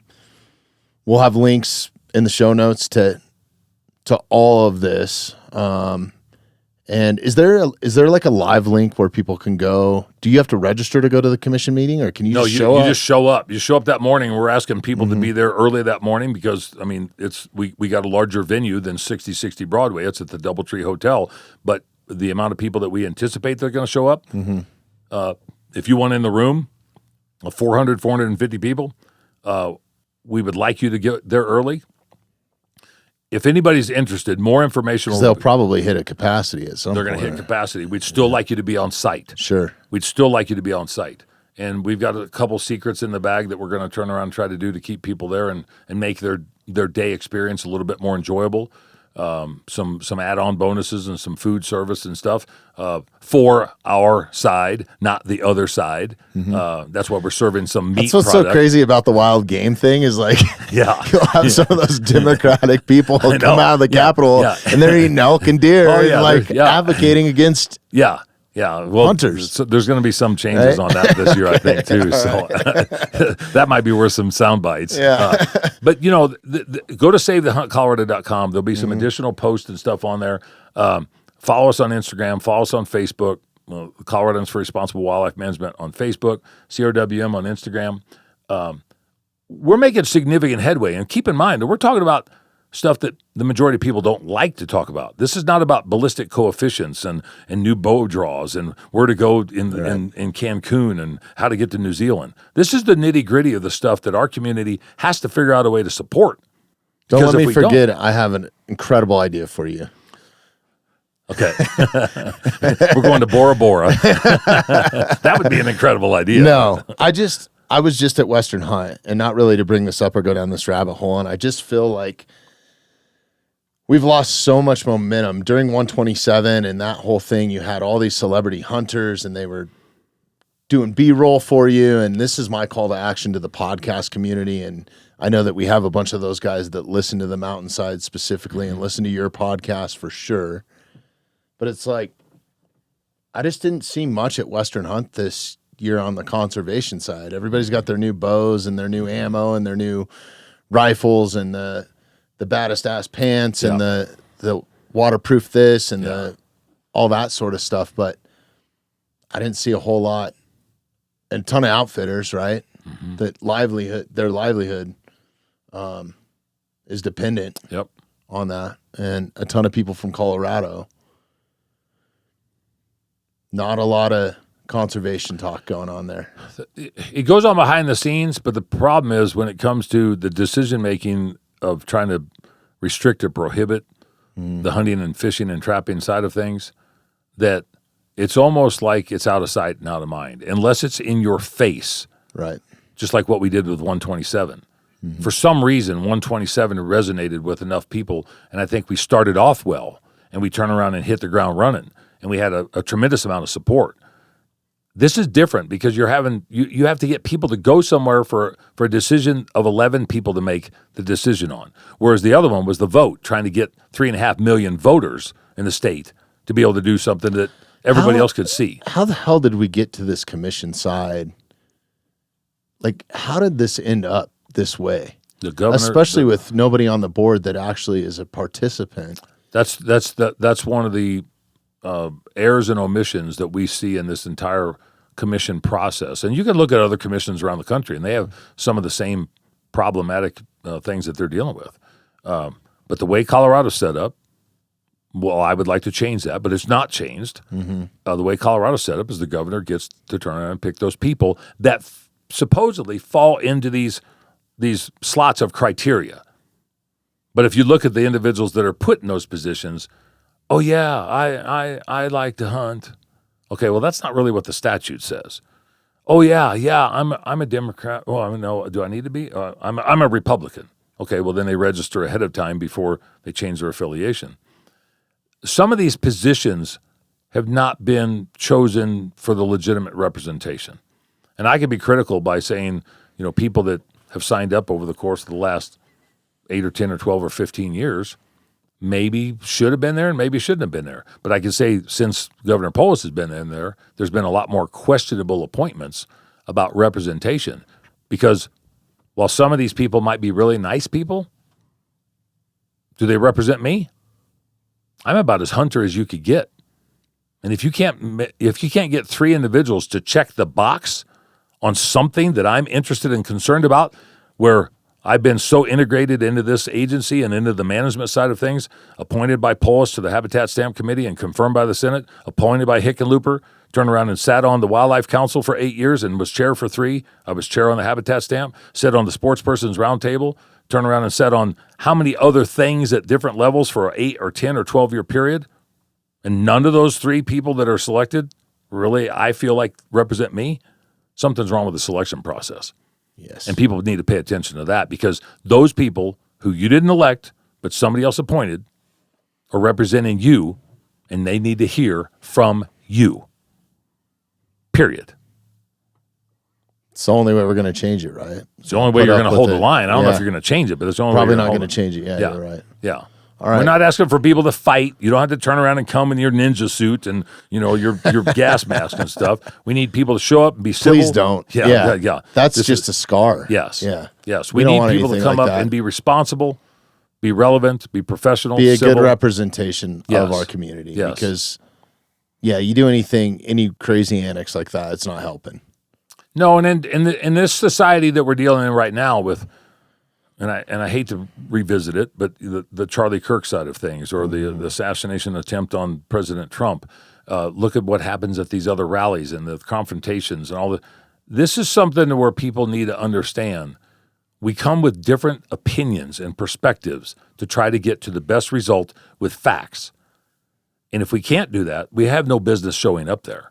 But if we don't show up, somebody else is going to liably come up that maybe is not the best representative of what you would like to see represented on your behalf. Sure. That's what we're just trying to get. People need to understand how government works on a very minimal level. And if they're going to spend more time applying for their license in the month of March for the April deadline than they do to turn around and try to fight for the ability to apply for that license, something is whacked in our system. That's a great point. I look to see everybody on March 4th, March 5th. May 6th and 7th. Let's go. Get your ass down there. Appreciate it, Bobby. Yeah, man. I appreciate you. Any closing comments? Anything you want to close with? Like, what else do you got? Is the calendar still for sale? Or calendar's still for sale. You can still go to SaveTheHuntColorado.com to get the calendar. That's the Women of Conservation calendar. We sold roughly 5,600 of what we've gotten. We've got tremendous sponsors in there. And for those that haven't seen it, there's no nudes, no bikinis. It's wholesome women that help turn around and save the hunt on 127. And a lot of these dates are on there, right? Like this commission meeting that's another date thing is on there and stuff, so help you stay up to date. If you look through the months that go through there, every dollar that's spent. Go ahead and accept that. Yeah, go accept. And then go down. So there's the calendar. So it's got 14 women in that first one. We're doing another one for 2027 that's going to have 12 months in there. We got a tremendous amount of sponsors. We had Davis Tent and Fierce Firearms and Gunworks and Wild Sheep and Women Hunt and Rocky Mountain Bighorn Society, SCI, Muley Fanatics. I'm probably missing somebody there because I didn't say 14. But we have the opportunity to create something to where people can recognize. You put that calendar on your wall, put it on the refrigerator to give it to somebody, and it's got the important dates for the entire year. Conventions, banquets, fundraising, hunt dates, draw deadlines, commission meetings. Everything that we could find goes into that to where you have it on there and you look and go, oh, crap. As opposed to turn around and trying to find the website, figure where something's at, try to Google it, and find out that you're talking about last year's event. This is something that's up to date, and we just appreciate all the women that turn around and got involved in this, appreciate all the expertise that was put together. It's a classy deal. And these aren't just hired models. These are women that are in the space this and is true what conservation. They do. These are women of conservation. These are houndswomen. Yep. We have sportswomen. We have houndswomen. We have duck hunters. I mean, look at it. This is probably one of the most remarkable deals because if you look at the sponsors of each month, they said nobody's done that. Yeah. We just want to help the cause. And, you look at Salida Gun Shop, who they have been such Love supporters. those guys, by the they're way, just man. badass. Their podcast is crushing right now. Oh, yeah. Too, They're just man. doing phenomenal on it. And they're trying to do the same thing that we're doing on that, but they're I trying need to to make a have living. them on the Mountainside at some point. Yeah. You ought to go down there and do theirs too. I will. Yeah. Because you're not. I say no to a lot of them. Yours is a yes. Yeah.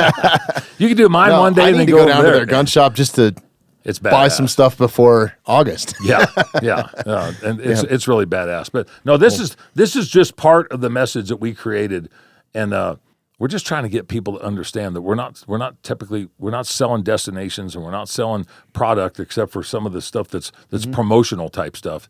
But it all goes right back into the cause. Yeah, it goes back in, but it also builds brand awareness and exposure and saturation. And we're not going to be one of the great big distribution centers. That's not in our wheelhouse. Mm-hmm. We don't know whether we're going to become a membership type organization. We're getting to the point now where we're getting a lot of inquiries from entities and individuals. It wouldn't be a membership like the typical membership. It would be something on an ambassador level if we decide to do that. Because if you look at our Instagram, we got 16,000 followers, which is giant, but it's a lot, especially when you talk about wildlife politics. But organic followers of conservation, those aren't like bought and paid for. No. Like some Instagram pages. And if you look at the stuff that we're doing on the Instagram pages and stuff, would some of those become potential supporters in some capacity? I think it's possible. Yeah. I think that there might be something there we can capitalize on. But anyway, go to SaveTheHuntColorado.com. Try to understand how important the next 11 months are. And we're laying out a plan of action for March and for May and the rest of the summer. And if we can get through the legislative session, which ends on May 14th, if we can get through that, we only have to deal with the governor and the commission. Right now we have to deal with all three. But we need people to show up. We need constituents, voters, sportsmen and women, ag producers to show up and help unite the fight to save the hunt. Yeah, and I can't urge you enough, if you're listening on the Mountainside side of things, you need to go and subscribe to Through the Gates on whatever platform you're watching, YouTube, wherever you like to consume podcast. Turn around and support them by going to their websites, which will have direct links from the Mountainside, and they're already there Through the Gates podcast. But then also leave a review, man. That goes a long ways. That's another way to advocate and get this in front of more people that may not know about Through the Gates or our cause, or maybe they don't even live in Colorado, which I think is amazing. And I want to commend you on this as well, Dan. There's other states that are starting to set up. Yes. New Mexico for wildlife conservation or whatever these other organizations have followed. You've set a precedent and a model that worked. Yes. Hands down. And we're helping on a national standard much more than just a local. That's a good point too, Bobby. And when you become the target of your enemy, and then you have other organizations that want to be formulated based upon what your successes and accomplishments were, that's two forms of flattery. Mm-hmm. You're the target over here, and these guys are trying to emulate what you're doing over here, and not trying to do it to your liking. They're trying to do it to their situation and their liking based upon what you were able to capitalize on behalf of them. Because as Mike Costello said with Howl for Wildlife, as Charles Whitman said, as Robbie Kroger said, how many people hunted, attempted to hunt, wanted to hunt, tried to hunt, used to hunt Colorado? This is not a Colorado issue. It's a sportsman issue. And other states have the same sort of non-resident engagement, and people from New Mexico go to Alabama to hunt whitetail, and people from New Hampshire go to New Mexico to hunt elk. This is a sportsman deal.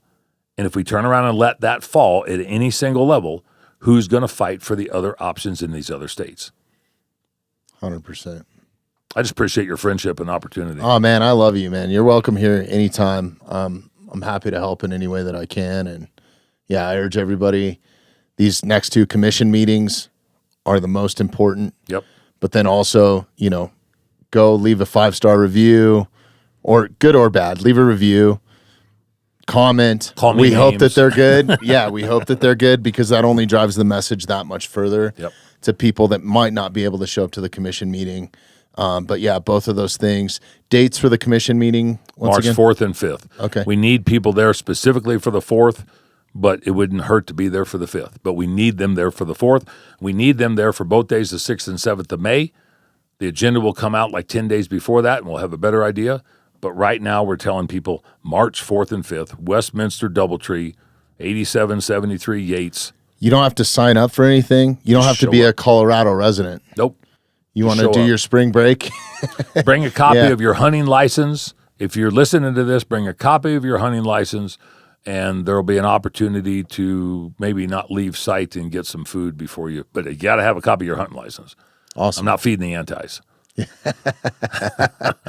you got to at least put back into the system, right? Yeah, I'm not doing tofu. How about barbecue. if they have a calendar? If they have a calendar, should we? Yeah. Why not? Yeah. Because maybe there's somebody that's listening to this that's never hunted, but they want to support us. Maybe they don't even have a hunter safety, or it's something that they'd want to do. But go and purchase a calendar, and we'll turn around and feed you. Yeah. I mean, or whatever's going to happen. Anything. We got some tricks up our sleeve to be able to turn around and continue to unite the fight. Yeah. I mean, in a professional, civil way. That when I say unite the fight, that means lock arms, stand there, and support the other sportsmen and women. We're not storming the Capitol. No, Okay. no, not here anyway. So, all right, Dan. Well, thank you so much. I'm stoked. This is the first collaborative podcast that we've ever done, and probably ever will do, is only with Through the Gates. Yeah. So honored that you asked for that to happen, and happy to be a part of that. So appreciate it. Sean will be happy too. So. Yeah, saved him some editing. Yeah. But yeah, go and subscribe to both channels, no matter what side you're listening to. Mm-hmm. Thank you, Dan, for everything that you're doing. Appreciate it. We got to have you. You're welcome here anytime you want. And I'm sorry it took so long to get you in this last time or That's this right. time. I just appreciate you letting us ride your coattails, helping us get started. My wife on the checkbook side of it probably isn't as happy because we had to build the building. No, this has all been good, and it's been a learning experience. But even more importantly, it's been humbling to see the outreach and the support from the community on a variety of different levels, because I think that we're doing something that people needed, that the industry needed, conservation needed, and it's starting to catch on at different levels. And the antis don't like that. Yeah. They don't like fire to turn around and burn their wheat field, and they're trying to figure out a way to get the beavers to flood the wheat field so it won't catch on fire. Well, the other thing that I love, we'll close on this, but the other thing that I love about Through the Gates is it's not strictly about conservation. There's some rhetoric, there's some good times, there's some laughs on there, there's some real people, there's some real interesting people. We've had a lot of the guys that I've met through the gates walking in this studio, then turn around and be guests on the Mountainside too, which is cool. So. Well, and the other deal, real briefly, I mean, you would turn around and go to a show, and you can do something with Jana Waller, or you could turn around and have a gubernatorial candidate at a library somewhere. We're not just stuck to where we have to be in studio, which I'd rather be, but not everybody's going to be able to come to our studio in Canyon City, so we're going to end up doing the Riverside side to where it's like a Zoom, to where we can get more higher level guests more people that travel around the world like Bobby Marshall. But then we can also do some stuff where we're on site, where we go to a function or an event or a convention. And so we're just trying to break it up like that, because that's the only way that, Sean and I are supposed to have regular business lives. And this is turning into something that's even more time-consuming than what we originally intended. But I apologize. I think I was like nudging you in the back. Dude, well, you got to start a podcast. Yeah, and everybody else was like, "We'll help you," and I'm like, "Oh, the great." Next thing you know, I was like, what I envisioned was something totally different than what you've created, and you've just come out and just absolutely crushed with it, man. So thank you, man. I appreciate it. It's great to have. I look forward to you seeing the studio and coming down there. So. Yeah, I will. Okay, I promise you, publicly. Yeah, you're badass, Bob. All right, Dan, get out there, support these guys, save the hunt. Colorado.com, CRWM on Instagram. Go and follow that. Rate, like, subscribe. I'm saying that right? Yeah. All that sort of stuff on whatever platform, Spotify, Apple, all that sort of stuff. Support these guys and show up at the commission meetings. March 4th and 5th. Yeah. Oh, another thing, the calendar, if you can't afford a calendar for some reason, the $24, you can go and view it month by month to know what's coming up. So necessarily don't have to own one of these things to. And we'll have calendars at the commission meeting too. So. Yeah. And the podcast is free. Go and listen to it. Yep. Yeah. All right. Thanks, bud. Awesome. Thanks, Dan. Appreciate Love you, it. buddy. Tyler. Thanks for listening to the Mountainside podcast. If you haven't had a chance to do this already, please take a moment, follow, like, subscribe, or rate on whatever platform you catch the Mountainside podcast at. If you'd like some more information on upcoming episodes, safety tips, access to all of our affiliates, and all the badass discounts that we get here at the Mountainside podcast, check out themountainsidepodcast.com.